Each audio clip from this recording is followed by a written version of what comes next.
Hello everyone, mayam puna mapu taram nauchari. Ngasi na chicken chaninge na papa na chicken silera lakpane ba local ne. Ado uire thong babudi thongre mamang da papaga gwati da leba matam jandi dum toina thonge ba ko papa di duty chatpani na ne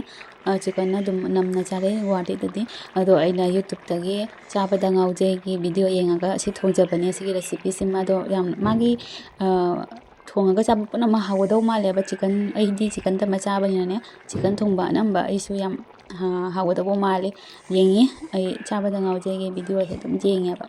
tension gare video da yengaga dum thongbani na ne video se bajana tongna nam haudre ba yamna so hawrame queen su thadorasune ipanipa papa yam hawre aina cha khare aisu yam hawre kariga siga so hangam ga diga alu senga na tare hinjang mai te khoi di nungti gi nga it kholai ku bol kali tanga tadraba khele ai su jaraba se ama lei siga mi hom da kg ani kg ama makhai gi nga lei ba ama lei ade jen chaninge hai una jen mari puraktana mega hi kg ama lumma male kg ama nga male se tharoi jen ani ama phum tu purai du tharoi wow ningai bini ne maji phajabana kani ni yam phajei hawni he chei ba apa ma pon thika jang khai ro kya no yam jami ne cha ni mata dalam balan ni da mamai chaning mana lo re kale re tharoi di pan wow masuk yam phajari maji no ni ting da ja roi do ri क्या मजा लगे इन्हें यूँ ही हाँ वो लोहे नहीं yam phajei अम्मा बजाओ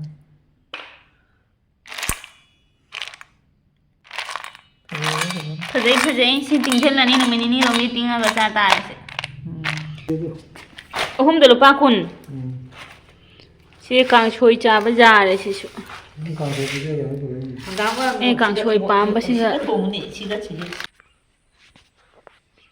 mobile si ka sang mana sang ma si ga chandre phone daga ai mai pi pa mana king ba si dia ba la ba ga loi hayet pani si ga lei se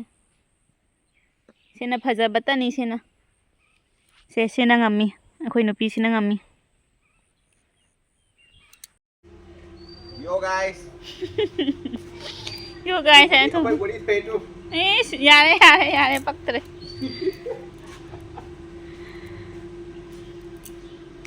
मैं मसी से बाजार नुमित ने बको जुमजे कैसे नुमित से खोई सिगा बाजार नुमित नि कैनोगी काबुगन बाजार नुमित अतो आई ngasi चलु हिगे बाजार द चतबसु कुइरे ए लाकपदगी ए लाकपदै सु चत्रि को दुगा लुहोंगा मतुंग दगी सु बाजार ग अंबो हदि कुमना का अंबो का चत्रि बा भजना का लाकपदि दम लंबी दुगा लासुने अदो ngasi दि बाजार नुमित येंगोसे अदुम मयाम पुना येंमिनरसे कई कई तवया दम mama so aise hayeng thilani ana ne adum ahong achaw khar su dum yenge ay adoga dum koithokpa oina isu chatle mama na chase aina namase na ai lakpa yade ke thalle se kesana re man thoina chataba yada bagi dum ipam da lambane nungchu nungaite dum handore kui hode ba ko kuina laiba se phang phangde aise mamang da lakpa du su dum lakpa ga dum halle aduni dum kharani leiramaga hapta ani rom leiramaga dum halle mamang lakpa du su adum aigi thama nga rom sura bu khangde aigi makeup tambagi aduga thama makeup ki tamdoini ana chata yade na chatle hajik su khoi yumlonda inaunupi khoi sana su delivery matam yosale adudugi aise chattaba yadre ana chatline adum jumda yam kuina siga leithabadrusu no yadre akhoi gi boroi ga se hajing di pharak dore chawkhale ado ina boroi je ai leiringai da munba do jadre na aduga mama du sune akhoi handa khanani se phau khatang ta ne phawra macham da kangna baina phawdoye ba adudo ai leiringai da chanou tangjana bagi aina chanou tangmina se na ne phawba chano tamina bagi ana phawba du su yadre nangaroi aise hayeng maksatro banina mama na adum haijari bane nuaitriba nuaite ningol aise ipane pa gari su indore khoi chatpagi ꯒꯥꯔꯤ papa ꯂꯣꯏꯁꯜꯂꯦ ꯑꯩꯈꯣꯏ ꯍꯥꯟꯅ ꯂꯣꯏꯁꯜꯂꯝꯃꯅꯤ papa ꯇꯨꯝꯃꯨꯔꯦ ꯉꯥꯏꯍꯥꯛ ꯑꯗꯨꯒ ꯉꯁꯤ ꯕꯖꯥꯔ ꯑꯃꯁꯨ ꯆꯠꯂꯨꯔꯦ ꯄꯄꯥꯁꯦ ꯑꯗꯨ ꯍꯜꯂꯛꯑꯒ ꯉꯔꯥꯡ ꯊꯔꯣꯏꯗꯣ ꯑꯗꯨꯗꯣ ꯏꯔꯣꯟꯕꯗꯣ ꯑꯗꯨꯝ ꯆꯥꯔꯦ ꯑꯗꯨꯒ ꯊꯔꯣꯏ ꯏꯔꯣꯟꯕ ꯆꯥꯔꯦ ꯑꯩꯈꯣꯏ ꯃꯃꯥꯒ ꯁꯅꯥꯅꯨꯒꯅ ꯌꯨꯝꯗ ꯂꯩꯔꯦꯗꯅ ꯑꯗꯨꯒ ꯄꯄꯥ ꯂꯥꯛꯑꯒ ꯃꯥ ꯉꯥꯏꯍꯥꯛ ꯇꯨꯝꯃꯨꯔꯦ ꯑꯗꯨꯒ ꯑꯩꯒ ꯃꯃꯥꯒ ꯁꯠ ꯂꯣꯏꯁꯜꯂꯒ ꯍꯧꯖꯤꯛ ꯔꯦꯗꯤ ꯑꯣꯏꯔꯦ ꯃꯄꯥ ꯊꯣꯛꯂꯛꯄ ꯉꯥꯏꯔꯤ ꯑꯩꯒꯤ ꯆꯤꯆꯦꯒꯤ ꯑꯉꯥꯡꯁꯨ ꯉꯔꯥꯡ ꯃꯃꯥ ꯌꯨꯝ ꯁꯦꯡꯕ ꯆꯠꯂꯨꯕꯗꯣ ꯑꯗꯨ ꯉꯔꯥꯡꯇꯅꯤ ꯃꯀꯣꯛ ꯃꯔꯨꯒꯁꯨ ꯀꯣꯛꯑꯕꯅꯤꯅꯅꯦ ꯃꯁꯛꯀꯁꯨ ꯑꯣꯜꯂꯦ ꯃꯃꯥꯅ ꯑꯗꯨꯝ ꯑꯉꯥꯡꯗꯣ ꯅꯨꯃꯤꯠ 12ꯅꯤ ꯐꯥꯔꯦꯅ ꯌꯨꯝ ꯁꯦꯡꯉꯕꯅꯤ나 ꯑꯗꯨꯒꯤ ꯑꯝꯇꯁꯨ ꯎꯅꯔꯝꯒꯦ ꯇꯧꯕ ꯉꯝꯗ꯭ꯔꯦ ꯉꯁꯤꯁꯤꯁꯨ ꯄꯄꯥꯁꯨ ꯕꯖꯥꯔ ꯆꯠꯂꯨꯔꯦ ꯑꯗꯒꯤ ꯍꯧꯖꯤꯛꯁꯨ ꯑꯩꯈꯣꯏ ꯍꯧꯖꯤꯛꯃꯨꯛ ꯆꯠꯇꯣꯔꯦ ꯕꯖꯥꯔꯗ ꯑꯗꯨꯅ ꯑꯉꯥꯡꯁꯨ ꯎꯅꯕꯗꯣ ꯉꯝꯗ꯭ꯔꯦ ꯆꯤꯆꯦꯅꯁꯨ ꯂꯥꯛꯑꯣꯏꯅꯗꯤ ꯍꯥꯏꯔꯛꯑꯦꯕ ꯌꯨꯝ ꯁꯦꯡꯕ ꯅꯨꯃꯤꯠꯇꯨꯁꯨ ꯂꯥꯛꯑꯣ ꯑꯗꯣ ꯌꯨꯝ ꯁꯦꯡꯕ ꯅꯨꯃꯤꯠꯇꯣ ꯑꯩꯈꯣꯏ ꯁꯤꯗ ꯌꯨꯝꯁꯪ ꯀꯥꯕ ꯑꯃꯁꯨ ꯂꯩ ꯑꯗꯨꯒꯤ ꯄꯄꯥ ꯆꯠꯈꯤꯕ ꯑꯗꯩ ꯃꯃꯥꯅ ꯑꯃꯨꯛ ꯆꯤꯆꯦ ꯍꯣꯏꯗ ꯌꯨꯝꯗ ꯀꯅꯥꯝ ꯂꯩꯇꯦ ꯍꯥꯏꯅ ꯏꯄꯥꯁꯨ ꯄꯣꯔꯤꯈꯥ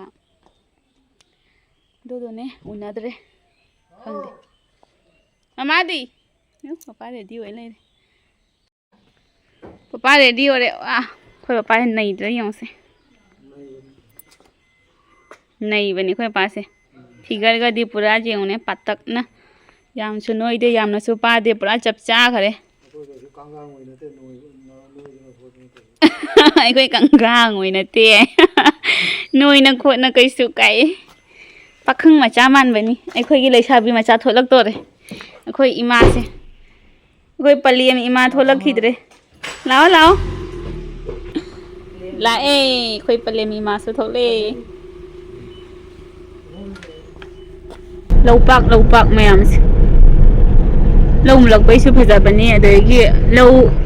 ꯊꯥꯔꯒ ꯂꯧ ꯑꯩꯈꯣꯏꯒꯤ ꯐꯧꯒ ꯄꯥꯜꯂꯝꯗꯥꯏꯒꯤ ꯋꯥꯡꯈꯠꯂꯛꯄꯩ ꯃꯇꯥꯡꯗꯣ ꯄꯨꯔꯥ ꯂꯦꯕꯦꯜꯗ ꯑꯣꯏꯅꯅꯦ ꯆꯞ ꯃꯥꯟꯅꯅ ꯐꯖꯕꯅꯤ ꯁꯤ ꯃꯄꯥꯛꯁꯤꯃ ꯃꯈꯥꯕꯨ ꯌꯥꯝꯕꯅꯤ ꯁꯤ ꯂꯝꯁꯦ ꯄꯟꯆꯕꯇꯤꯒꯤ ꯑꯁꯤꯒꯤ ꯄꯨꯔꯥ ꯃꯄꯥꯛ ꯃꯁꯥꯡꯁꯤꯃ ꯁꯥꯏꯠ ꯑꯅꯤꯃꯛꯇ ꯁꯨꯃꯥꯏꯅ ꯇꯧꯋꯤ ꯑꯥꯗ ꯆꯥ ꯕꯒꯥꯟ ꯂꯩ ꯁꯣꯟ ꯔꯥꯎꯟꯗ ꯄꯥꯛ ꯑꯃ ꯆꯥ ꯕꯒꯥꯟ ꯙꯨꯔꯃꯤꯒꯤ ꯆꯥ ꯕꯒꯥꯟ ꯂꯩ ꯑꯗꯒꯤ ꯙꯨꯔꯃꯤꯗꯩ ꯈꯤꯇꯪ ꯀꯥꯈꯠꯂꯒ ꯄꯟꯆꯕꯇꯤꯒꯤ ꯄꯥꯂꯣꯡꯘꯥꯠ ꯌꯧꯗ꯭ꯔꯤꯐꯥꯎ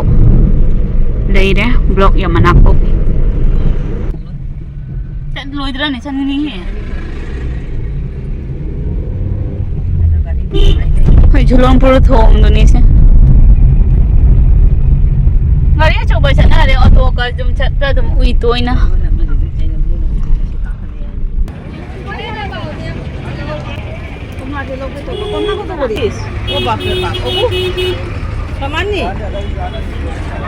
ꯐꯖꯔꯦ ꯍꯣꯡꯕꯅ ꯆꯥꯝꯒ ꯌꯥꯡꯈꯩ ꯍꯥꯏꯕ ꯆꯥꯝ ꯀꯨꯟꯊ꯭ꯔꯥ ꯍꯥꯏꯕ ꯆꯥꯝ ꯌꯥꯡꯈꯩ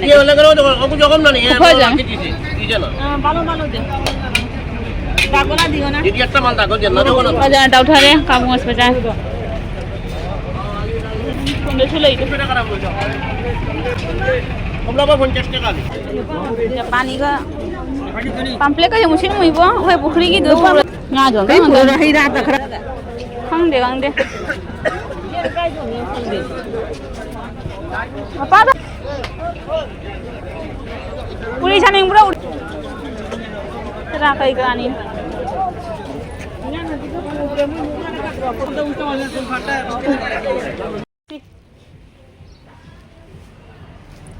ꯁꯤ ꯗꯨꯀꯥꯟꯗ ꯂꯥꯛꯑꯝꯃꯤꯅꯤ ꯃꯨꯛ ꯁꯦꯟꯗꯜ ꯑꯃꯈꯛ ꯂꯧꯔꯦ ꯑꯩꯈꯣꯏꯅ ꯂꯩꯁꯥꯔꯤꯉꯩꯗ ꯁꯤꯒꯗꯤ ꯁꯣ ꯇꯧꯅ ꯐꯖꯅꯒ ꯂꯩꯔꯝꯃꯤꯅꯤ ꯁꯤꯒꯅꯦ ꯃꯆꯤꯟ ꯃꯅꯥꯎ ꯑꯅꯤ ꯐꯝꯃꯝꯕꯅꯤ ꯉꯁꯤꯗꯤ ꯃꯣꯏ ꯃꯄꯥ ꯂꯩꯔꯝꯃꯤ ꯑꯪꯀꯜꯗꯩ ꯑꯣꯏꯅ ꯂꯧꯔꯦ ꯁꯦꯟꯗꯜ ꯑꯃꯈꯛ ꯂꯧꯔꯦ ꯀ꯭ꯋꯥꯒꯤ ꯃꯦꯂꯥ ꯇꯥꯔꯦ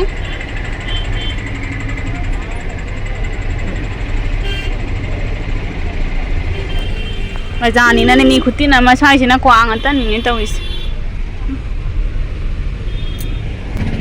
ꯁꯤ ꯃꯁꯥꯅꯤꯃ ꯀ꯭ꯋꯥ ꯉꯥꯛꯇꯅꯤ ꯑꯣꯏꯁꯨ ꯖꯦꯠꯁꯨ ꯑꯩꯈꯣꯏ ꯖꯨꯝꯂꯣꯟꯗ ꯀ꯭ꯋꯥꯁꯦ ꯍꯧꯖꯤꯛ ꯃꯨꯜꯂꯛꯑꯕꯅꯤꯅ ꯀ꯭ꯋꯥ ꯑꯉꯥꯡꯕ ꯀ꯭ꯋꯥ ꯑꯁꯪꯕ ꯑꯉꯥꯡꯕ ꯂꯣꯏꯔꯦ ꯍꯜꯂꯦ ꯑꯩꯈꯣꯏ ꯃꯤꯅ ꯀ꯭ꯔꯤꯛ ꯄꯨꯔꯥ ꯕꯖꯥꯔꯗꯨꯗꯤ ꯆꯥꯎꯕꯅꯤꯅꯅꯦ ꯏꯟꯖꯥꯡ ꯅꯥꯄꯤꯒꯤ ꯉꯥꯒꯤ ꯃꯌꯥꯝꯗꯣ ꯚꯤꯗꯤꯑꯣ ꯃꯇꯦꯛꯈꯛ ꯂꯧꯔꯒ ꯑꯗꯨꯝ ꯇꯣꯛꯑꯦ ꯑꯩ ꯅꯨꯡꯉꯥꯏꯔꯔꯣꯏꯅ ꯃꯤ ꯃꯌꯥꯝ ꯃꯔꯛꯇꯨꯗ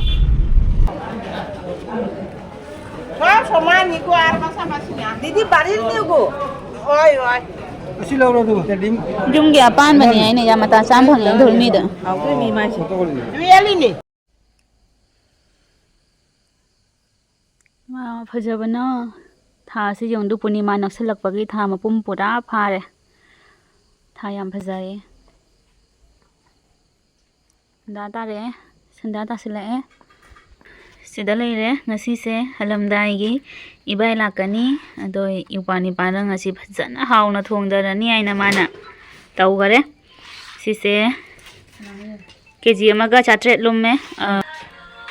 kg 700 gram ni Hai bai. Nawa na ibai thongole ne. haurani Masuda acha pun amo leina pibe matam thangattre.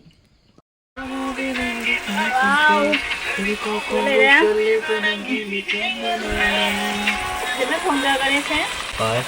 lore Hanlmdani na lere master chef khoigi yam phajari khoi ibai lakri ibai lani lere ibai lani sumaina dum thonggalingai da khoi ibai su lai ibai la mathung dei khoi mayam se punna nungaina chaminare ado yamna sa hawrame